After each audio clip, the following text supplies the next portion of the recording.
warahmatullahi wabarakatuh. Alhamdulillahi rabbil alamin. Wassalatu wassalamu ala asyrafil anbiya'i wal mursalin wa ala alihi wa sahbihi mayamin. Allahumma salli ala Muhammad wa ali Muhammad. Sekali lagi alhamdulillah, sebuah kehormatan bagi saya, barakah bagi saya juga diberi kesempatan untuk menyampaikan mau'izah hasanah pada pertemuan yang insyaallah penuh barakah ini. Saya diminta oleh yang mempunyai hajat untuk berbicara sedikit tentang perkawinan. Yang ingin saya bicarakan ini sebetulnya seperti satu topik yang umum, tapi sebetulnya mungkin belum banyak di antara kita yang betul-betul, kalau orang Jakarta bilang betul-betul menyadari bahwa sebetulnya ini sebuah ayat Al-Quran yang Allah sendiri mengatakan ini adalah ayat, perkawinan ini adalah ayat bagi orang-orang yang berpikir. Kalau Allah menggunakan kata ini ayat bagi orang-orang yang berpikir, tentu ayat ini harus difikirkan matang-matang maksudnya. Kita tahu bahwa zuwaj ini, perkawinan ini oleh Allah SWT disebut sebagai mitsaqan ghalidha. Di dalam Al-Quran istilah mitsaqan ghalidha hanya dipakai 2 kali. Yang pertama ketika Allah SWT merujuk kepada perjanjian yang hukum, yang berat, yang serius, yang Allah Subhanahu wa Ta'ala berikan kepada alam semesta, dan alam semesta menolaknya karena tidak sanggup. Perjanjian ini terlalu serius, yaitu perjanjian khilafah, perjanjian agar makhluknya menjadi khilafah, menjadi wakilnya Allah Subhanahu wa Ta'ala di dalam mengatur alam semesta ini. Maka oleh Allah mitsaqan ghalidha itu ditawarkan kepada manusia. Manusia menerimanya, tapi Allah mengatakan sesungguhnya banyak di antara manusia itu yang lalai terhadap mitsaq ghalidh, perjanjian yang kukuh, serius, berat. Karena itu sebagian besar dari kita, semoga Allah SWT mengampuni kita, sudah mengkhianati perjanjian ini. Perkawinan ini adalah hal kedua yang Allah SWT sebut sebagai mitsaq ghalidh, perjanjian yang sangat serius. Sehingga seorang sufi besar, Syekhul Akbar Ibn Arabi, ya, banyak di antara kita alamin yang suka keliru mengira bahwa Ibn Arabi ini seorang sufi yang mungkin nyeleneh. Ada sebuah buku ditulis, bukunya bagus, tapi ada kekeliruan yang mengatakan bahwa Habib Abdul Haddad itu menganggap Ibn Arabi sesat. Tidak ya, sama sekali tidak. Kalau kita baca di dalam An-Nafa'is Al-Uluwiyahnya Habib Abdul Haddad, Habib Abdul Haddad mengatakan di dalam salah satu kalamnya bahwa apapun yang ada di buku-buku Syekhul Akbar Ibn Arabi semuanya benar. Kalaupun ada sesuatu yang salah, itu pasti disisip-sisipkan dan bukan merupakan tulisan Syekhul Akbar Ibn Arabi, atau kita salah memahami. Sekedar sedikit saja menambahkan tentang posisi Syekhul Akbar Ibn Arabi ini. Kadang-kadang orang yang khawatir dan mengira salah paham bahwa Syekhul Akbar Ibn Arabi ini adalah sufi yang nyeleneh, itu suka mengutip kejadian yang terkait dengan Habib Abu Bakar bin Abdullah Al-Adni Al-Masyhur. Itu diriwayatkan di kalangan kita, kalangan alamiyin, bahwa suatu kali katanya Syekh Bahraq ini muridnya Habib Abu Bakar bin Abdullah Al-Adni Al-Masyhur.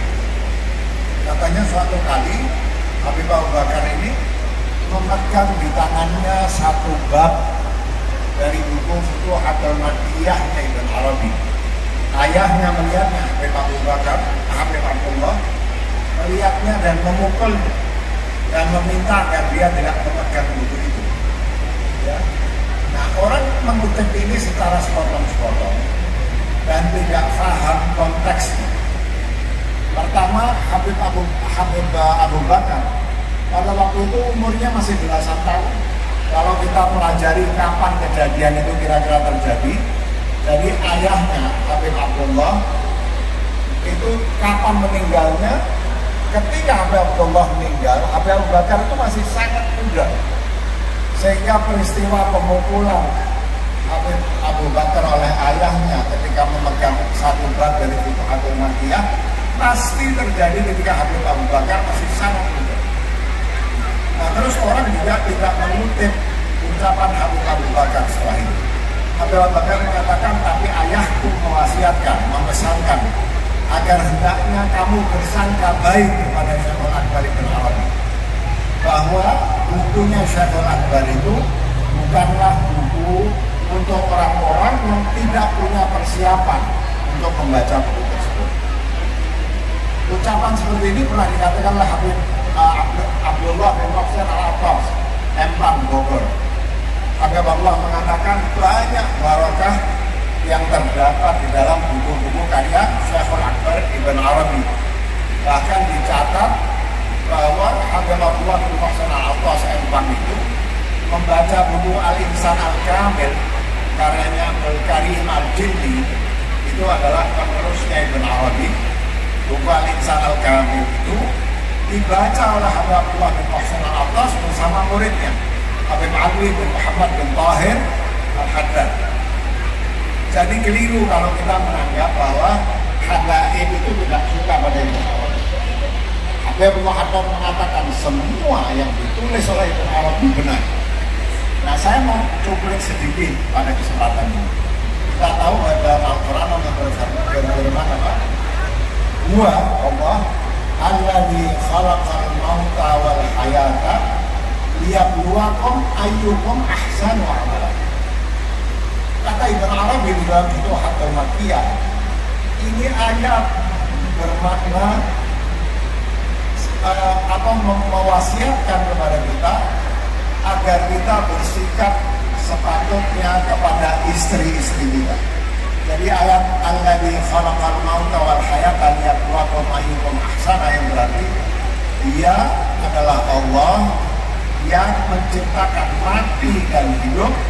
Untuk apa? Tujuannya apa? Tujuan penciptaan Allah mengatakan liyabluwakum ayyukum ahsanu amala, untuk menguji kalian agar Allah tahu siapa yang paling ahsan amal-amalnya. Dan ahsan ini, amal ahsan itu yang disebut ihsan.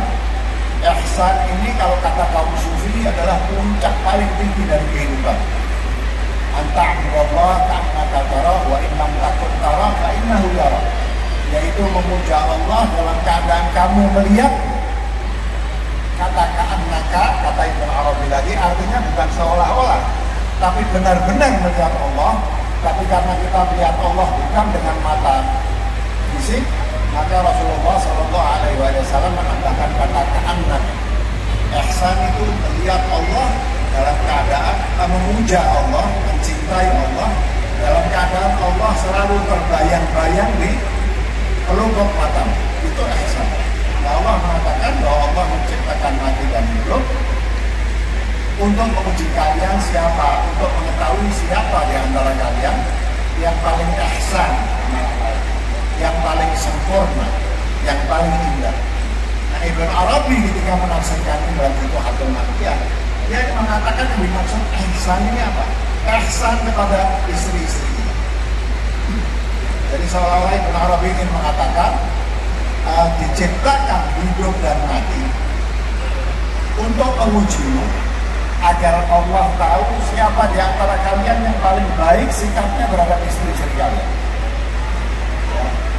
Dan Rasulullah sudah mengatakan tidak ada orang baik kecuali dia baik kepada istri. Tidak ada orang yang buruk kecuali dia buruk kepada istri. Nah, begitu pentingnya perkawinan ini sehingga biasanya setiap nikah kita membaca ayat itu ya. Wa min ayatihi an khalaqa lakum min anfusikum azwajan litaskunu ilaiha Ya, wa yaj'ala bainakum mawaddatan wa rahmah. Saya mau singgung sedikit saja. Ayat Al-Quran itu semua memiliki makna yang mendalam. Pilihan kata-katanya tidak sembarangan. Allah SWT selalu memilih kata-kata yang setiap kata-kata itu sendiri sebetulnya menggambarkan satu gagasan. Kita biasanya menulis di surat undangan. Dan di antara tanda-tandanya adalah Allah menjadikan dari dirimu sendiri pasangan agar kamu hidup tentram kepadanya, ya. Dan Allah menciptakan mawaddah dan rahmah. Biasanya disingkat samawa atau samara. Artinya apa? Allah menciptakan cinta dan kasih sayang. Kita jarang berpikir apa bedanya mawaddah dan rahmah. Ini sangat penting untuk kita ketahui.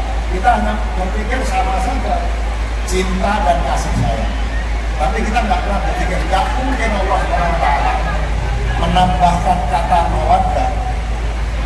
Tidak mungkin Allah SWT memilih kata mawaddah dan rahmah kecuali itu ada artinya. Nah, ini ingin saya sampaikan. Kata mawaddah itu berarti cinta yang terjadi karena kesempurnaan pada orang yang kita cintai, itu mawaddah. Tapi rahmah itu artinya cinta kepada seseorang meskipun orang itu tidak sempurna. Makanya terjemahan yang paling tepat, dan Allah menciptakan di antara keduanya cinta. Itu sebagian ulama ahli tafsir menafsirkan mawaddah sebagai cinta erotis, cinta yang menggebu-gebu ketika muda. Sebagian ahli tafsir menafsirkannya sebagai jima. Mawaddah itu jima, warahmah. Rahmah itu adalah belas kasih. Jadi Allah SWT membekalkan kepada kita dua hal, mawaddah dan rahmah. Istri kita, sebagaimana kita sebagai suami, bukanlah orang yang sempurna. Ketika kita muda, istri kita muda, istri kita cantik, muda, seksi, kita masih muda, gagah, maka Allah melahirkan di dalam diri kita mawaddah, cinta karena kesempurnaan pasangan kita. Tapi pasangan kita bukanlah orang yang sempurna, diri kita bukanlah orang yang sempurna. Karena itu Allah memberikan kepada kita rahmah. Rahmah itu belas kasih. Maka hendaknya bapak-bapak dan ibu-ibu sekalian, sebagai kesimpulan dari apa yang ingin saya sampaikan, hendaknya kita jangan hanya mengandalkan kebaikan perkawinan kita kepada mawaddah, hanya kepada kesempurnaan pasangan kita. Setiap orang yang selalu mengharap dan menuntut kesempurnaan dari pasangan kita, itu akan kecewa. Karena pasangan kita tidak mungkin sempurna. Dia memiliki sebagian kesempurnaan, tapi dia juga memiliki kelemahan. Karena itu Allah mengatakan selain mawaddah, Allah memberikan rahmah, belas kasih, rasa cinta meskipun pasangan kita tidak sempurna. Apalagi ketika pasangan kita tua, hampir-hampir semua kesempurnaannya hilang. Atau ketika kita tua, kesempurnaan kita hilang. Maka andalkanlah rahmah, andalkan rahmah. Dan jika kita belajar dari perkawinan untuk mengandalkan rahmah, maka kita akan mengenal Allah SWT. Karena Allah itu apa? Sifat utamanya adalah Ar-Rahman. Sifatnya Allah SWT itu adalah belas kasih. Dan kapan kita bisa kenal kepada Allah? Kalau kita mengenal sifat Rahman. Bagaimana cara kita mengenal kepada Allah? Belajarlah memiliki sifat belas kasih di dalam perkawinan. Bagaimana kita mengasihi pasangan kita meskipun pasangan kita tidak sempurna. Inilah yang dimaksud oleh Allah SWT, bahwa itu tanda-tanda Allah SWT bagi orang yang berpikir. Ya, saya kira itu saja yang saya sampaikan. Mudah-mudahan bermanfaat bagi saya, mudah-mudahan bermanfaat juga bagi terutama pengantin, insya Allah sebagai bekal mereka. Saya ini berceramah begini bukan berarti saya sudah bisa menjalankan. Saya masih belajar dan akan terus belajar sampai mati. Tapi insya Allah dengan mengingatkan diri saya, mengingatkan pengantin, mengingatkan yang hadir pada apa yang dimaksud oleh Allah SWT tentang mawaddah dan rahmah ini, terus bisa memperbaiki diri dan menjadi pasangan-pasangan yang hidup, suami bagi istrinya dan istri bagi suaminya, insya Allah mencontoh Rasulullah SAW yang mengatakan laki-laki terbaik adalah yang terbaik kepada istrinya, dan aku adalah laki-laki terbaik bagi istriku. Demikian saya kira. Terima kasih, mudah-mudahan bermanfaat. Walhamdulillahirabbil alamin. Wassalamualaikum warahmatullahi wabarakatuh.